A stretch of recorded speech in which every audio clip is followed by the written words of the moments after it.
Well, good evening, everybody, or perhaps I should say good morning or good afternoon for some, because I'm hoping we have people listening in Seattle, Sydney, Isfahan, Calcutta, and Vellore in South India.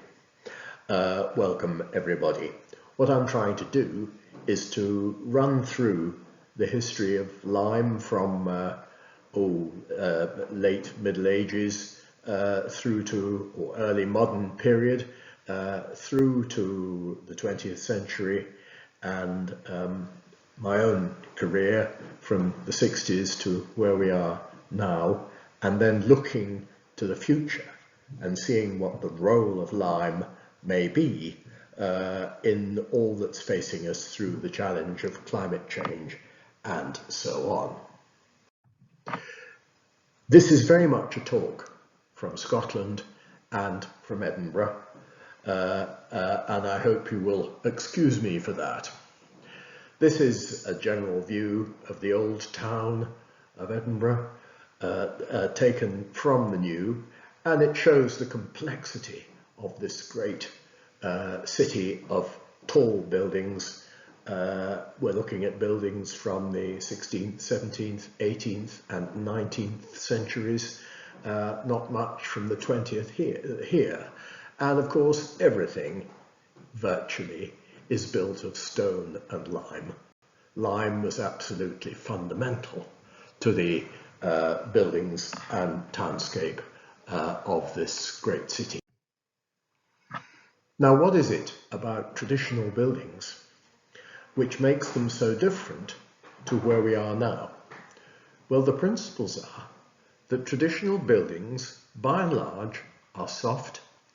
Traditional materials, I should say, are by and large soft, weak, flexible, permeable, naturally sourced and locally sourced, low energy, low carbon emissions, and labour and skill intensive.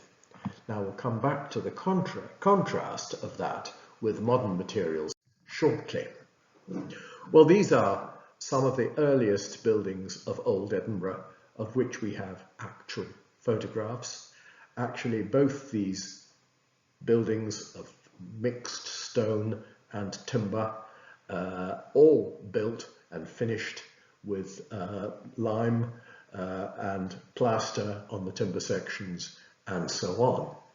And both these buildings, actually in both pictures, you can see on the right in the left picture and on the left in the right picture, you see a tenement of the 1690s, which amounts to 12 stories, if you count the whole thing fully. And that, of course, also is built of stone and lime and timber, virtually no other materials at all. And here's simply another example showing the peeling lime plaster on the lath on the timber sections, a lime finished stone building on the left, and so on. This was absolutely the pattern, and not just in Edinburgh, in all sorts of cities throughout Europe and elsewhere in the world in the 16th and early 17th centuries. Moving forward, we have a building in Edinburgh's Cowgate on the left, and showing very clearly the sort of lime finishing which was on the stonework, as well as obviously in the mortar with which the dressed stones and rubble stones are bedded. In the middle, a building which is still standing today, Gladstone's Land, built with an ashlar front. We don't know if this building was finished with lime wash, but it might have been. On the right, we have the back view of that tall tenement I talked about a minute or two ago, Milnes Court, with a rubble finish.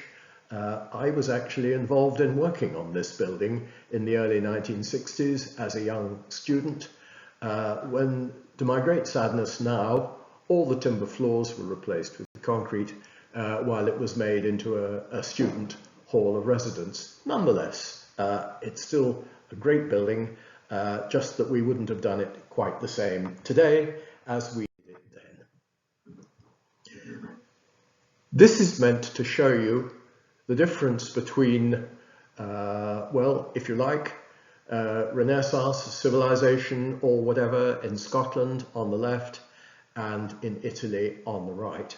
We have a tower house on the left, of which there are many, many in Scotland, belonging to gentry and lairds in those days, built in rubble, and as you can see, with the original lime finish surviving over most of it, while contemporary on the right is the Villa Saraceno in the Veneto, finished in a modern view, of course, with lime, and low on the left you see the thing that I shall come back to perhaps too frequently, and that is finished with lime with struck joints to simulate ashlar, and finished with lime wash. We're now moving into the 18th century, and this is a house, the details of which are very important, designed by an architect called James Smith, right at the very beginning of the 18th century, with the wings added by John Adam, the eldest of the Adam brothers, on the ends. And before work was done relatively recently, you can see on the right surviving early lime plastered finish.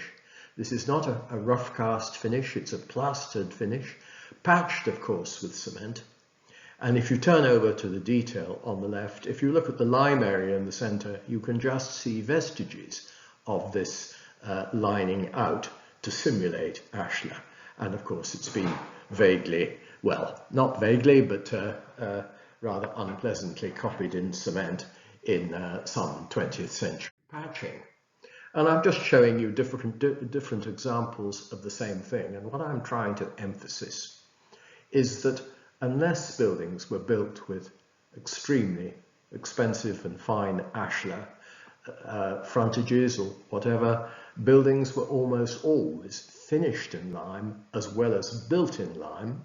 And in some cases, this was the sort of rough cast which we call harling in Scotland, or finished out with a floated plaster finish and joints struck and finished with lime wash to simulate ashlar.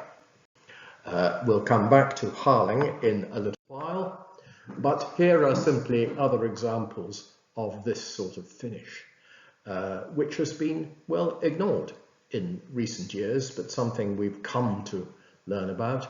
Early example down bottom left, work in progress, top left, and then my own garden wall, top middle,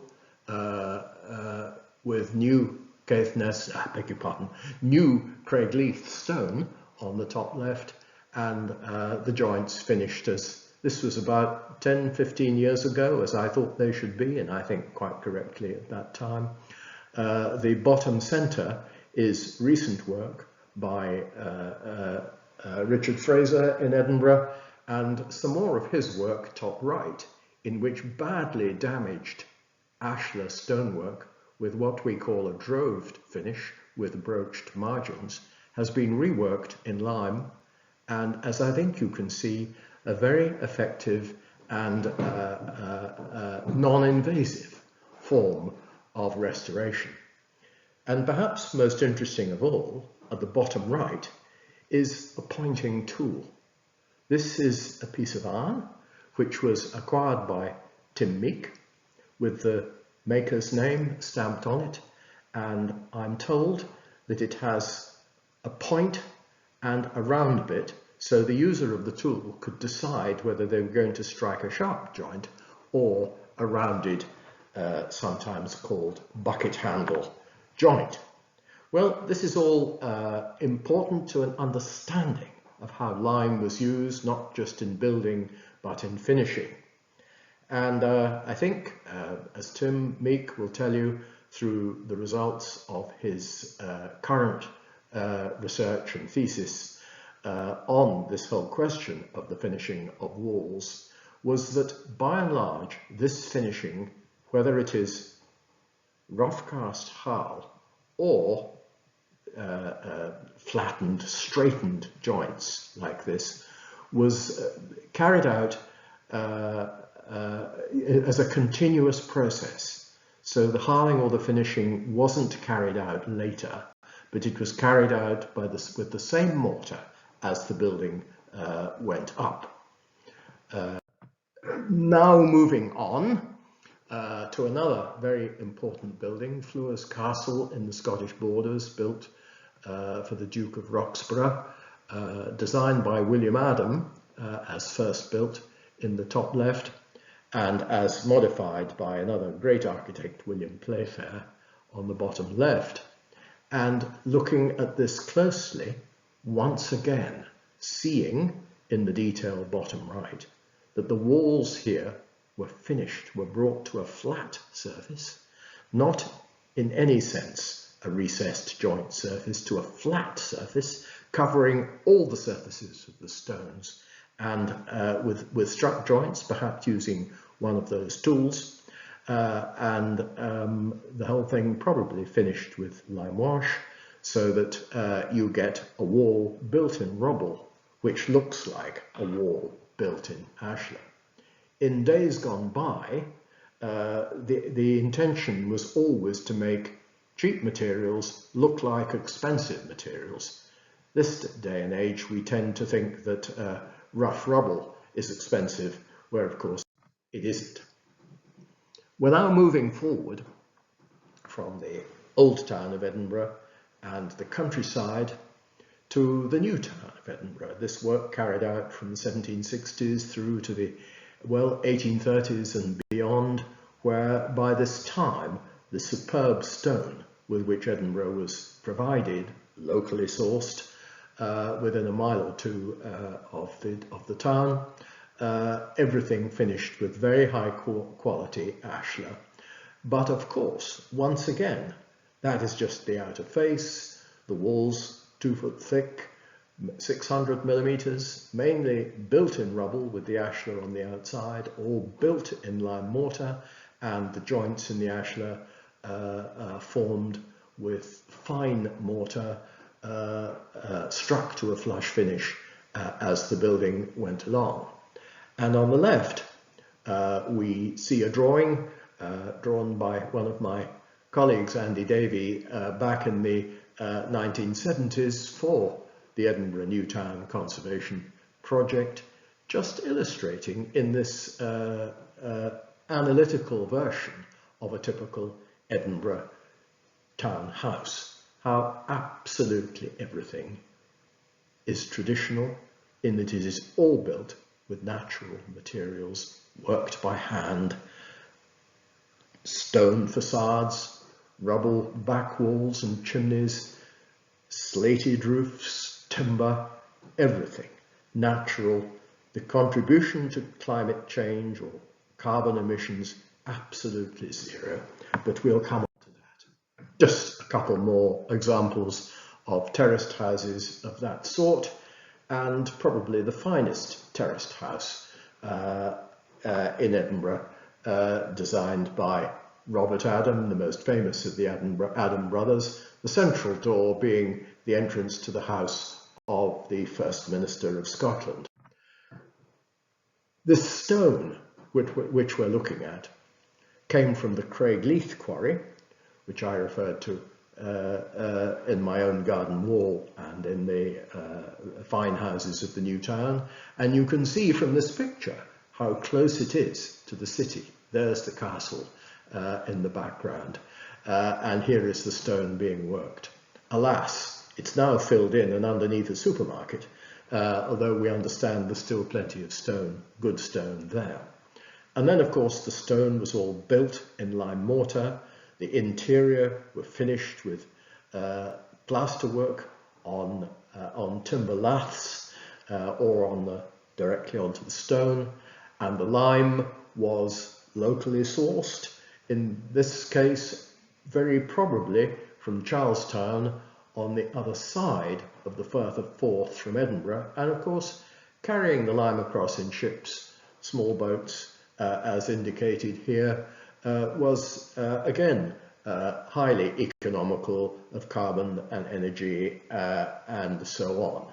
So even though the lime is coming from across the water, we are dealing with materials which are essentially locally sourced. I should have said that the lime kilns of Charlestown is, of course, where the Scottish Lime Centre is now.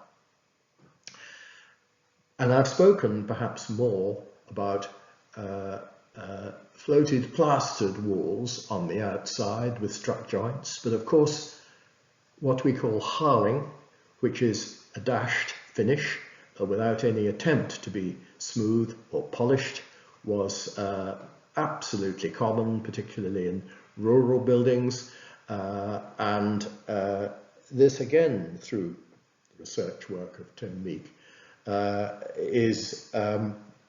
he describes it as hard as you go, by which is meant that the finish is applied as the wall is built, and it's thin.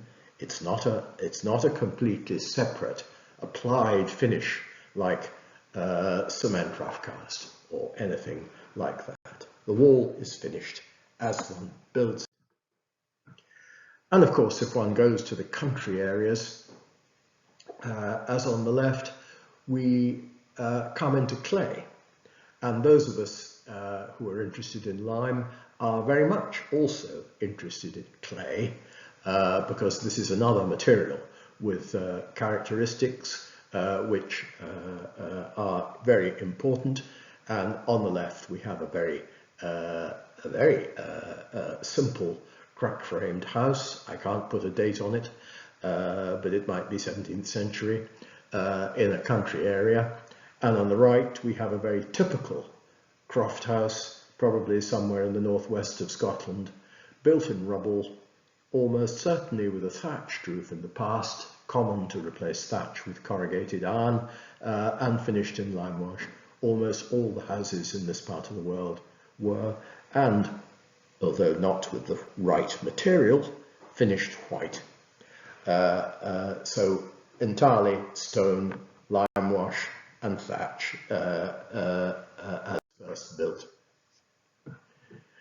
But now we come on to something new with the formation of the SPAB, William Morris and the Ancient Monuments Acts in the 19th century, late 19th century.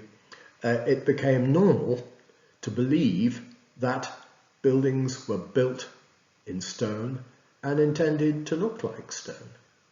And here is the Great Hall of a building on the left, with whatever finishes were on that wall scraped off.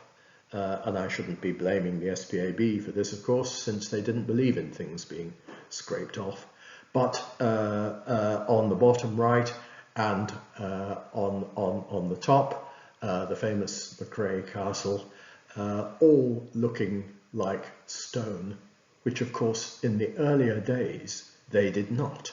All these walls would have been finished in a different way, but we became to be enthusiastic about the antique, the very old, and the fact that stone, which was becoming a more expensive material, was what everybody wanted to see. And that has become worse in the current, if one regards it as worse, of course, in the present period, when people like to strip off all the finishes from the inside of their buildings as well as the outsides, and have rubble stone walls pointed with cement in their living rooms.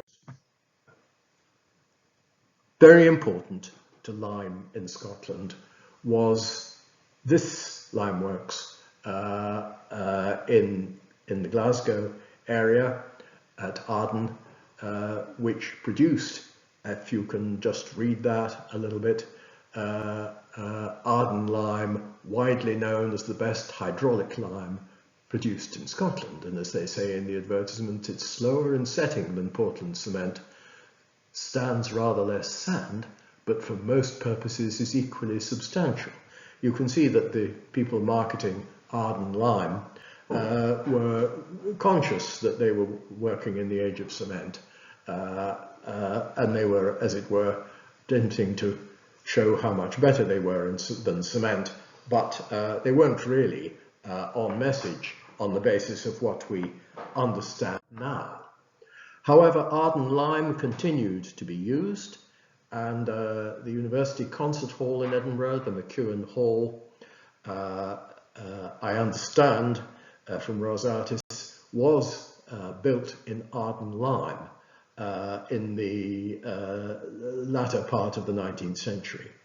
But many buildings, most buildings, were beginning to be built of cement, mortars, and lime was very much fading out as the 19th century came to an end and the 20th century came to a start.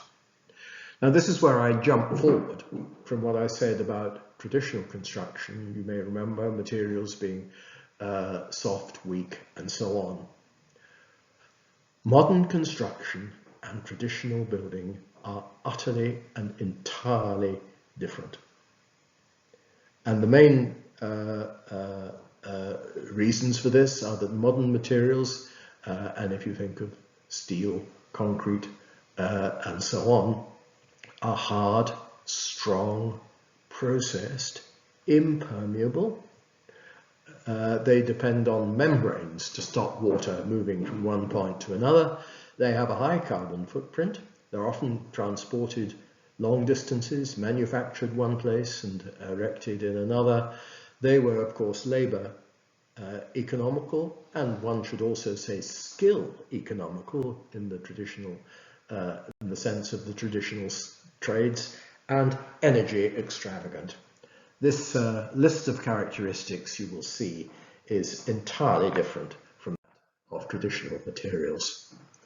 Now, I can't give complete authority to the figures that I'm quoting here, because every time I read this I see different things. But Portland cement, arriving in the mid to later 19th century, being made of limestone, which is quarried, crushed, made with additives, iron ore, slag, fly ash, silica sand, and so on, mixed and heated in a kiln to 2,700 degrees Fahrenheit, extremely hot. Comes out of the kiln as clinker, ground to powder, and according to one statistic which I've read, contributes 8% of global carbon emissions. And cement sets by, or I should say, through a chemical reaction with water, producing mineral hydrates, and there's no reabsorption of CO2 as happens with the lime cycle, of which more anon. And cement works look like the picture on the bottom. The material is manufactured, packaged, and transported, well, all over the country, and in some respects all over the world. And buildings at this stage are moving forward into the 1930s now, with very nice Art Deco characteristics, although they seem to have forgotten a lot of things, not least that actually cornices were not just decorative, but they were intended to shed water. Therefore, in Art Deco buildings, the stone tends to get a bit wet from the top. But the other thing about these buildings is that they were increasingly built of steel frames, and the front stone facades are not really structural stone facades. They're built on the front of a steel frame and tied back to the steel frames. And working on the very fine Art Deco on the building on the right, St Andrew's House, which is the headquarters of the Scottish government, you can see rust stains on the surface of the stonework, which is showing how the rust, how the steel on the inside of parts of the stone wall are rusting and decaying. These are potentially long-term problems, although they're now, I suppose, getting on for 100 years old and they're not showing any signs of falling down yet. And of course, now we come to real modernism, made of steel, concrete, no lime anymore in plaster or anything else, gypsum, and as time goes on, plastics, and there is quite a number of things. This building, I should say, the St James's Centre, was built in the 1960s and demolished about 10 years ago. So it's had a life of about 50 years. It had no maintenance during the time because buildings of this sort are not designed to be maintained. Obviously, modern buildings can do better. They can even be more beautiful than this, but there are serious consequences. Now, this is another thing which happens. In the mid-20th century, people become interested in the concept of restoration. People are beginning in the 1930s to come to value old buildings. This is the Abbey on Iona, very famous, where St. Columba brought Christianity from Ireland to Scotland.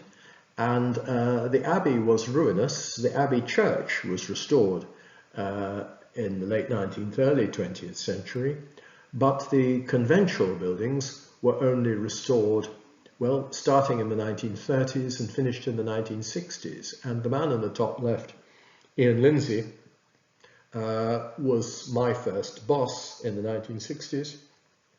And indeed, the first architectural drawing I ever did was for the West Range, which is the building facing us. So this is in a way where my career starts. Of course, there is no concept of the stone being finished, as it almost certainly was. We're growing up in the time when it was stone that was valued.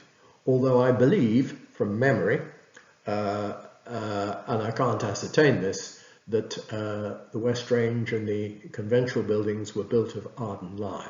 So were built with hydraulic lime. And I think that was a particularly conscientious thing. I certainly heard Arden lime talked about in the office when I was a boy. However, they stopped making Arden lime at about that time, and so it ceased to be available, and no one was really using the material much after that. This is Ian Lindsay again, looking very much the gentleman architect, looking down on the town of Inverera, which is what you see on the right, a regular planned town built in the 1760s, designed by John Adam for the Duke of Argyll, and that's the Duke of Argyll's Inverary Castle on the left side, on the right-hand side of the left-hand slide. Now, of course, these buildings were hulled in lime. They were restored by Ian Lindsay and refinished in the 1960s, 70s, 1950s even, I think. And the harling used then might have contained Arden lime, but it was almost certainly getting on to cement gauged mortar. And he was also involved, again early in my career, with the restoration of so-called little houses for the National Trust for Scotland. And here on the left you see some examples of what the so-called little houses, this being a little harbour town on the north side of the Firth of Forth, opposite from Edinburgh, and on the right what they look like now, but I believe almost certainly finished with cement roughcast rather than what we would call lime. The palace on the left, I think, is not. I think that's been reworked since, when times were, when knowledge was improving. But the rediscovery of harling really began with the concept of coating, sometimes three-coat work of a first floated coat and then a rough cast attached to the outside. This went on a lot, and in fact it was equivalent to a cement rough cast, and then painted white. Now, the rediscovery of lime was going on, of course, not least with the work of Robert and Eve Baker and the creation of the concept of lime shelter coat. I think in the 1980s, I didn't unfortunately get to know Robert and Eve Baker, but their work on the west front of Wells Cathedral, the sculpture there, which I think those of us who are in Exeter may be having a chance to visit, was vitally important. But those of us who were interested at the time, Peter Berman, Stafford Holmes, Michael Wingate, whose vital, essential book is illustrated bottom left, began to promote the rediscovery of lime. The Building Limes Forum logo in the centre, this, I think, absolutely wonderful organisation to which I've been committed for the last 30 years, and then the essential basis of the principles of the use of lime in building and other things. The burning of calcium carbonate limestone to make quicklime, calcium oxide, the slaking with water to make slaked lime, and then it is the slaked lime which goes on the walls, which carbonates and becomes the lime mortar or finish of one sort or another. Now, this is, as many of you here know much more than I, is much more simple, much more complex than this. There are so many different ways of using lime, that whether it's hot lime or hydraulic lime, and all sorts of different ways. And this is really the heart of what the Building Limes Forum does. And all our ideas have developed hugely through the work of the Building Limes Forum, the communication of the Building Limes Forum over the last 30 years. And of course, the great thing about the forum is that it's not just a sort of professionals club. It's made up of people from all disciplines, from building scientists to surveyors to engineers to plasterers, bricklayers, stonemasons, and so on. And the information that we can learn and the practice, the experience that we learn from each other absolutely matters hugely. And it is really in this area that I'm so keen that the Building Limes Forum is becoming international. And as some of you know, I've been working recently on bringing people from Asia into the forum. We already have a lot of membership in Ireland, Scandinavia, other parts of Europe. But I think we're now winning members in India and elsewhere further east. The only purpose of this slide really, which is a lime hull, actually in the remote Orkney island of Egglesey, just to indicate, apart from anything else, how thoroughly practical lime is in terms of the evaporation qualities, the soft qualities, the way in which lime plaster, lime harling keeps walls dry by allowing more water to be absorbed in the outer face and then to evaporate out again, drawing moisture from the heart of the wall and therefore making thick walls much better insulators than they are if they're not coated, or if they're coated with cement with inevitable cracks and the gradual concentration of moisture within the thickness of the wall. A very simple matter, but one which is not readily understood at all, and it is this message is one of the most important ones in the context of climate change, which we have to pursue. A case study carried out in the 1980s, if I'm remembering correctly, of a building in Kirkcaldy, which is another town on the north side of the Firth of Forth, opposite Edinburgh. When we were introduced to it, known locally for obvious reasons as the Fish Teas House. It was in, as you can see from the right, in an absolutely appalling state, but it contained, as David Walker, our then Chief Inspector of Historic Buildings and an man of encyclopedic knowledge, knew, some of the finest 17th century plasterwork anywhere outside a city. And this are the sort of things which we found inside that house. Plaster, 17th century plaster ceilings,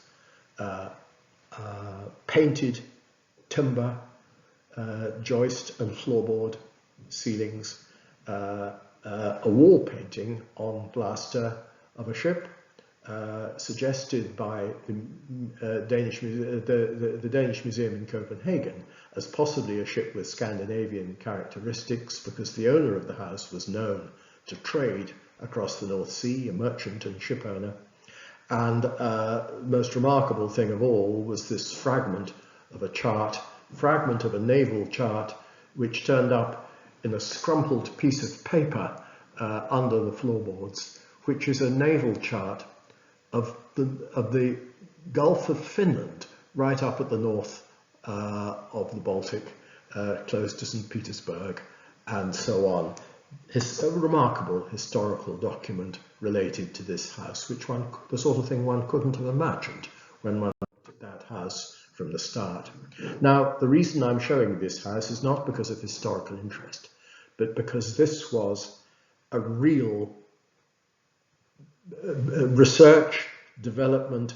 Well, this is where I learned almost everything that I ever knew about the use of lime in the conservation of historic buildings. And if you look top left, you remember in the previous slide of the Fish Teas House that it was completely coated in cement. And when one took the cement off, this is what one found: hugely damaged stonework. And how on earth does one, or did one at that time, imagine that one would repair a facade of this sort? But everybody became involved.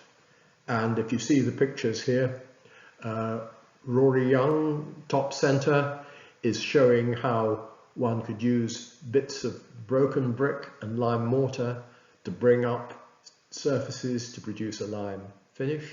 Very much in the same period, you may remember, as the Bakers and Sheltercoats at Wells. And the principle adopted was that stones would only be renewed if there was a structural reason to do so. And if the stone, however damaged on the surface, was structurally sound, it would be retained. And the facade would be rebuilt with lime mortar. On the top right, Tim Meek is using, I think, stainless steel screws in the surface to help secure the lime finish which was going on. I don't know much about that, but this is certainly what was tried there. On the bottom left, Ros Artis is working with plasterer Alex Hylands on building the lime surface on top of the broken brick and mortar that you see just to the left of Ros. And on the centre, just how things were going along. This wall, of course, had to be restrained, hence stainless steel plates at some parts of the outside. And then, in the end of the day, on the bottom right, how this facade came to look by comparison with what one started off left. And do you remember that picture of the Fish Teas House? That is what it looks like now. Now, as you'll appreciate, lime was absolutely key to the work here, and this project was hugely influential in the development of lime in Scotland, and I think elsewhere and certainly one of a project of which those of us who were involved have taken great pride. Another key matter was the limewashing of the Great Hall at Stirling Castle. Stirling Castle, like Edinburgh Castle, is one of these places where stone is everything. Rubble stone, ashlar stone, all looking like stone. This was limewashed by Tim Meek, and absolutely one can imagine how castles of this sort could be transformed if this sort of finish were developed further. And the inside of the Great Hall of Stirling Castle on the right, properly finished in plaster, unlike that view of a hall which you saw earlier. Just another example, Riddle's Court in the centre of Edinburgh, another project like Law's Close of the Scottish Historic Buildings Trust. This is closely connected with Patrick Geddes, the great pioneer of town planning, both here and in India. And just a few pictures showing how the stone develops into something else. Another two examples on the left, building which was Simpson and Brown's office for quite a number of years, St Ninian's Manse in Leith, which was in a thoroughly poor state, put together, restored and finished with lime, property of the Scottish Historic Buildings Trust, and just recently been refinished. And the project I referred, when I showed you that plaster gable, that halved gable earlier, I referred to a house on a remote Orkney island. This is in the island of Egglesey, which is 2 ferry journeys away from the Orkney mainland, starting as it was in the bottom and finished as it was in the top. But interestingly, Orkney is a place where the wind blows a lot, and buildings which can get very wet, as it did in the bottom obviously, quite quickly dry again.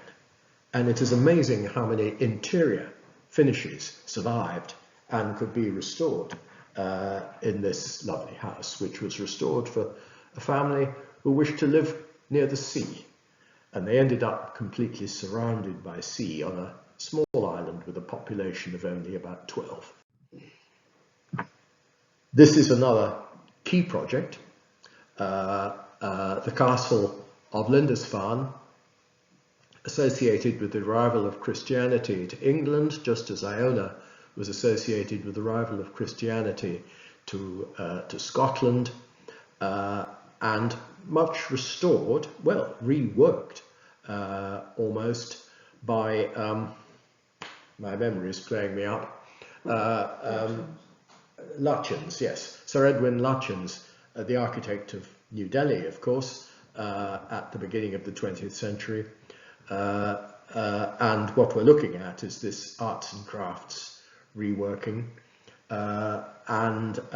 This belongs to the English National Trust, was in an appalling state, and another project of my old firm, Simpson and Brown, with the walls being finished. Here is Tim Meek down on the right, working on an approach not dissimilar to what was done at Law's Close, in bringing the surface of the wall forward to a flat mortared surface with stones covered in mortar, except where they were on the outer plane.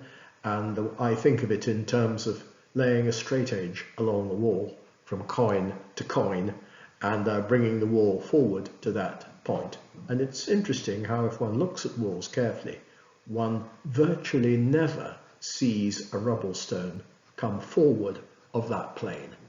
And so if one works with mortar, one brings everything forward at that point. Well, I hope I've run through, in a rather rough and ready sort of way, the way things looked in the 16th century, how things came forward in the 17th and 18th, 19th and 20th centuries to where we are now, with, I think, the very high quality of work which is being done by the best members of the Limes Forum, above all others.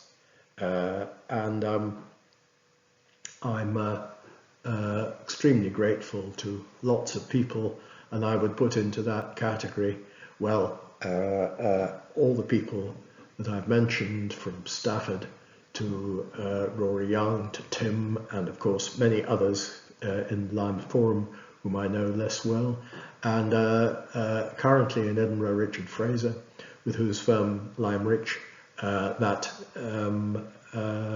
droved ashlar repaired in Lyme was done.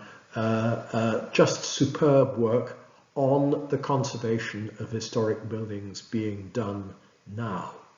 But where do we go from here? And this is where I come back to the fact that conservation is one thing, but the whole business of reducing the energy consumption, carbon release and so on of construction. And just looking back, 60 years ago, what does that get us? 1960 indeed. We were still recovering from very difficult times in the UK after the financial recession of the 1930s, war, and so on. And our buildings were in a very poor state.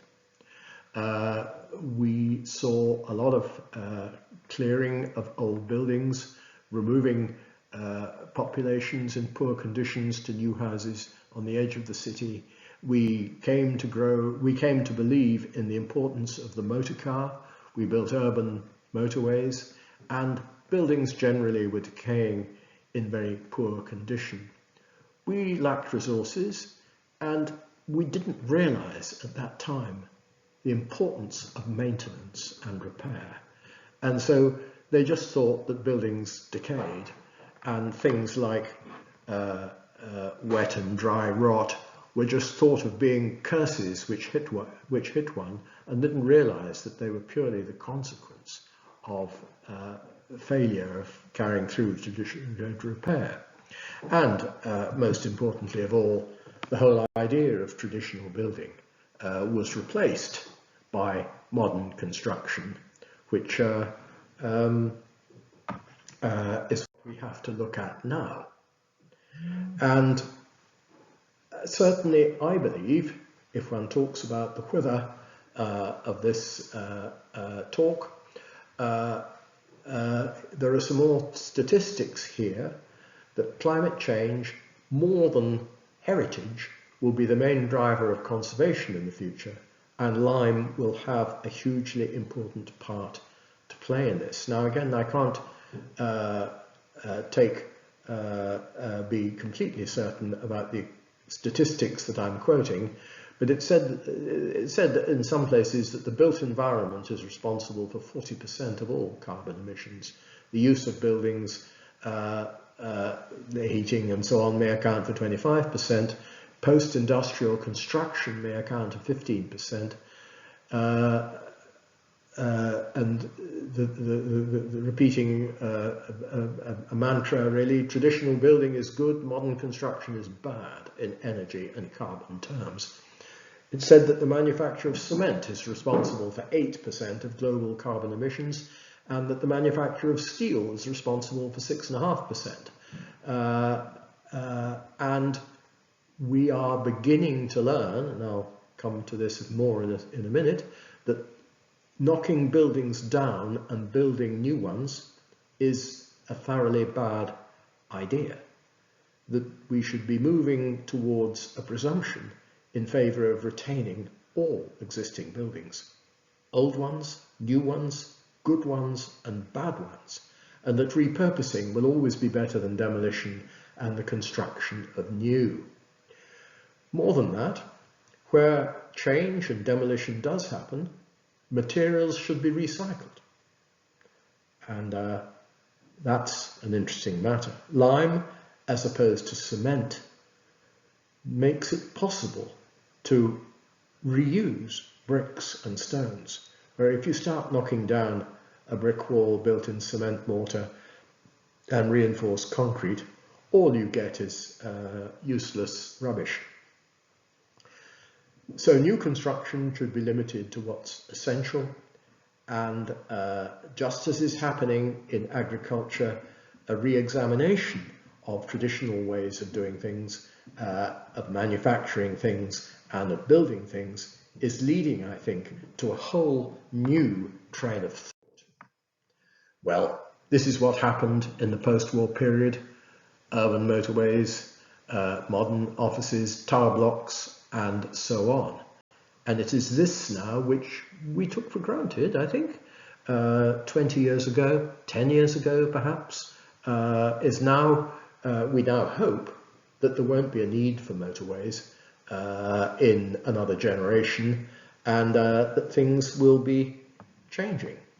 And then, of course, there are the disasters, and it may not be, well, it's partly a problem of modern construction, and dare I say thoughtless modern construction and change, which led to this dreadful disaster in which so many people were killed. What interested me last year was this article in The Guardian in January, which said the case for never demolishing another building, that the construction industry is wasteful, creates huge CO2 emissions, but what if new buildings had to be adapted and reused, or built only with materials already available? Should we be thinking of buildings as material depots full of reusable resources for the next construction project, and so on? And then, to my utter astonishment, the president of the RIBA, Alan Jones, said Home Office improvements prompt questions about how the architectural profession can boost sustainability by giving renewal and reuse a stronger role in design. Redefine design towards renew, reuse and repurpose. And this takes us back to what in my youth was called long life, loose fit, low energy, to which we can add low carbon. And Alex Gordon, who was president of the Royal Institute of British Architects in 1972, defined good architecture as the creation of buildings designed for long life, loose fit and low energy. And now we have to think of low carbon as well, and rather different as the sort of iconic starchitecture, which many in my profession have believed in for too long. Maintainability is a fundamental matter, and it's worth thinking that traditional building is easily maintainable. Modern construction is not, because it simply isn't designed for maintenance. And the anticipated life expectancy of finishes and components should be part of design. And a well-maintained traditional building can last forever. I mean, the sash windows in the house that I lived in for 43 years were 250 years old. I don't think many plastic windows or more modern, dare I say, double glazed windows will last anything like that long. Basically, and a good slate roof will also last forever if the nails are not rusting.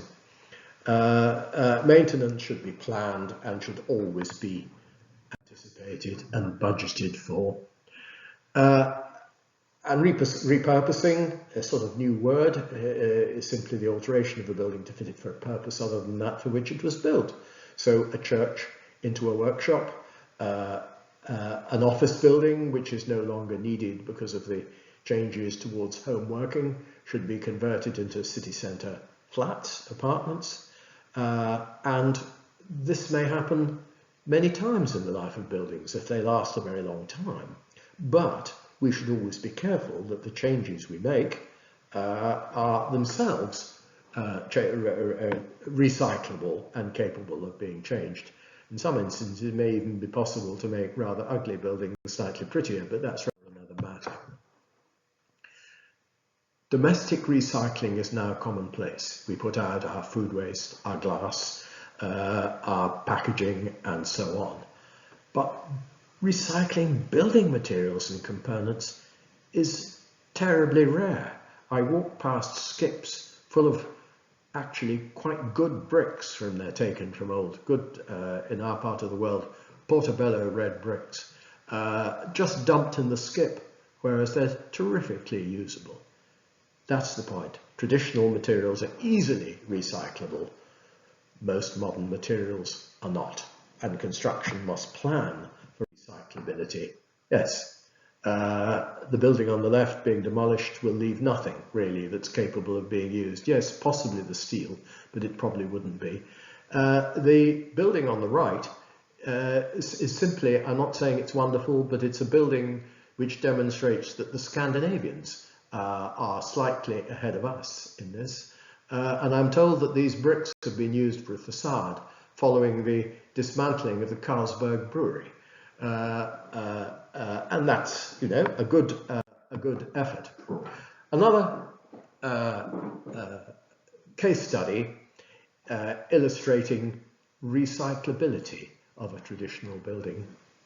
This is a small house built in the 1760s for the then relocated Royal Botanic Garden in Edinburgh. It was about to be demolished, you'll see, because nobody knew what it wasn't listed, and so on. After 8 years of effort, encouraged by local people, the opportunity was gained to dismantle this building carefully and to rebuild it as a building of historical importance and no little architectural merit in the new Botanic Garden on the north side of the town. So here it is being dismantled. Here are all the stones being collected on pallets ready for transfer, and every one, at least not rubble stones, but every dressed stone being numbered and its position having been recorded, all the timbers taken down and then rebuilt in hot lime. The stones all in the dressed stones all in their original places. The turnpike stair, bottom right, all carefully rebuilt. Not a single, well, hardly a single new bit of material was used for rebuilding these walls.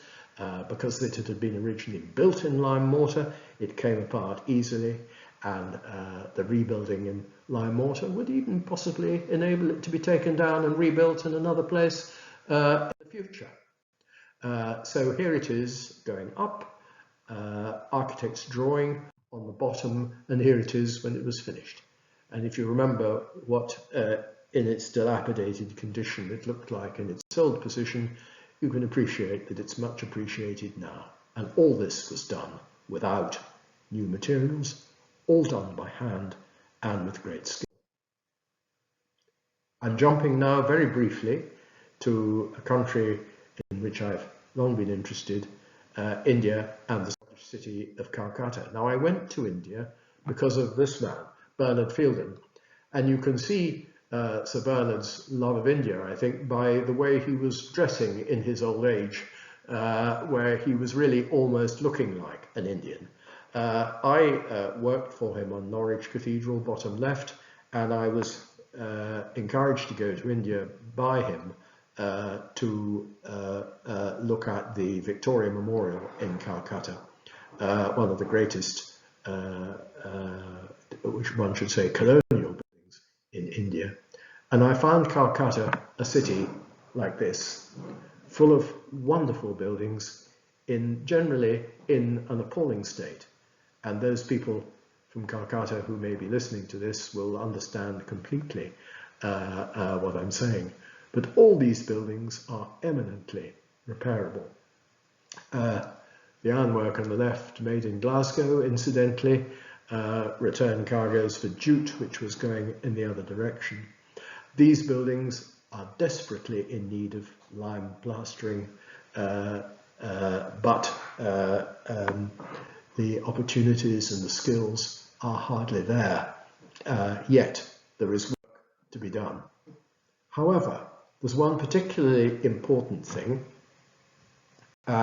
which is carried out with support from the Danish government, the Lutheran Church of St. Olav. Just very preliminary information, and here it is, repairing plasterwork on the left, but particularly important, and what I want to refer to here is this view of the roof on the right. The important thing is this is a flat roof, which is absolutely standard in many parts of India, and it's constructed with iron beams, with then timber beams and small joists, and then over the joists are laid clay tiles. Now, this system is based on the fact that the waterproofing of these buildings is created by lime mortar or lime concrete.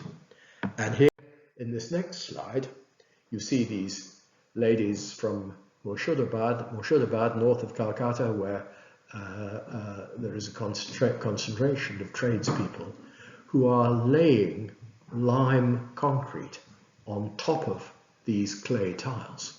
Now you may say, how on earth does that work?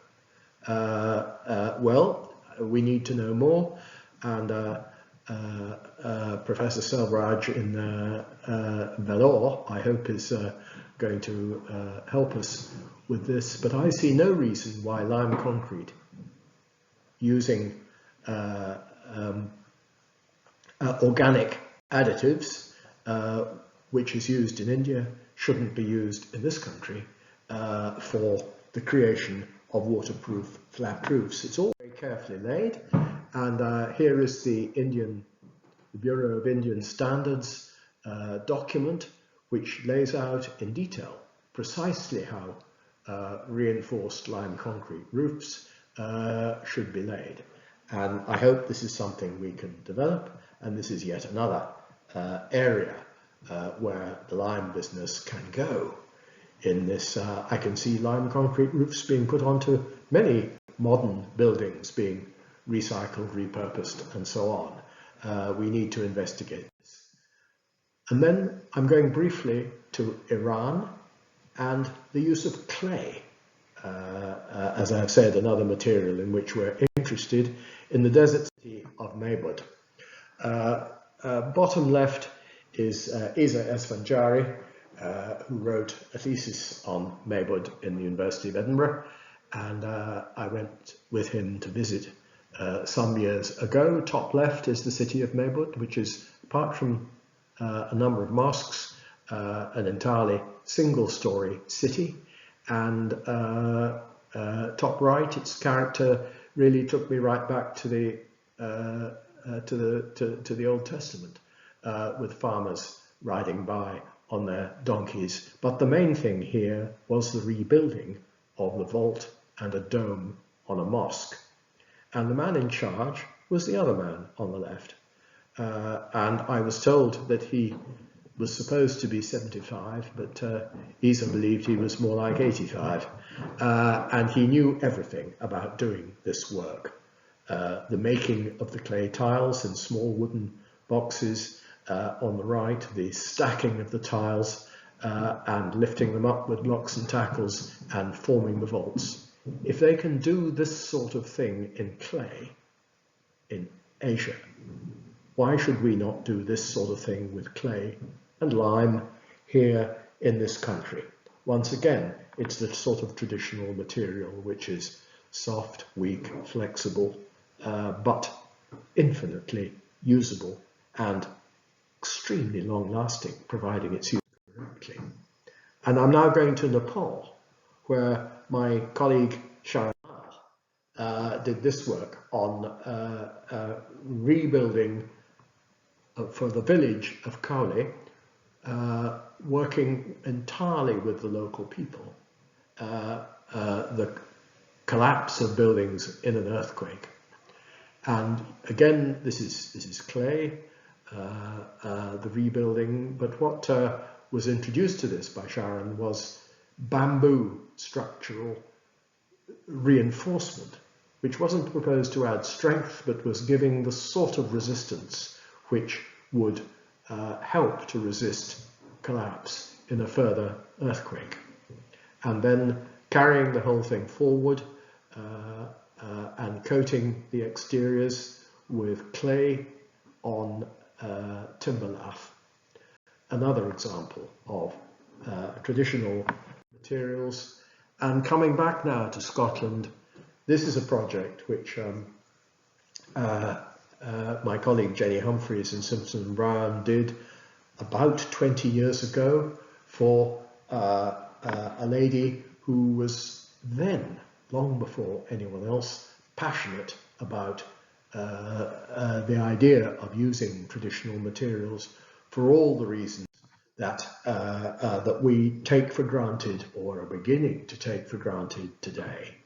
I think the important thing about this is that the insulation to improve the heat performance of the building, the energy economy and so on, was applied to the exterior of the building. And I'm a huge believer in the idea that wherever possible, insulation should be on the exterior of a building so that the thermal mass of the walls is on the interior and provides stability in terms of temperature and humidity. And just to be extremely natural, this building had sheep's wool insulation on the outside, which is better for sheep's wool, incidentally, because it doesn't attract moths, and reeds taken from a source of thatching reeds, and then clay plaster, I think, but it could equally be lime plaster on the exterior. And the house looks well, and it performs beautifully. And we need to develop these sorts of ideas much more in the future. This is my last slide, really, is a bit of pure madness, which may be complete nonsense, but my thought is to substitute unprocessed stone for the making of beams and columns. Why burn the stone to create cement? Why not take the stones and saw them up in workshops like the one on the right, either into beams made up of blocks of stone or blocks of straight cubical stone, or perhaps voussoired to give a slight arch function. But the main thing is that they're made into beams by drilling through and putting stainless steel ties in, effectively making a post-tensioned beam. I'm assured that actually stone, or good stone, is stronger in compression than concrete. So if one can get the tensile stress into it, there's no reason why one shouldn't use stone for this sort of thing. Stone's expensive, of course, but the mass production of standard elements might not be expensive. As I say, this is a totally mad scheme, and I see this all being associated with lime in terms of finishes, lime, concrete floors, roofs, and so on. This is just another, as I say, in this case, possibly mad example of the way forward we might go in terms of working out ways of doing things which are not so irresponsible as the things that we've been doing for the last 100 years. And in all of this, I believe there's a role for lime. Conserve, don't demolish, make best use of existing buildings, maintain, improve and repurpose reversibly, recycle materials, relearn from pre-industrial building, build less and build better, minimize energy use and carbon emissions. This, I suggest, is not the only future of lime, but it is the new future of lime. And this last slide comes from the building connected with Patrick Geddes, Riddle's Court. Vivendo discimus, by living we learn.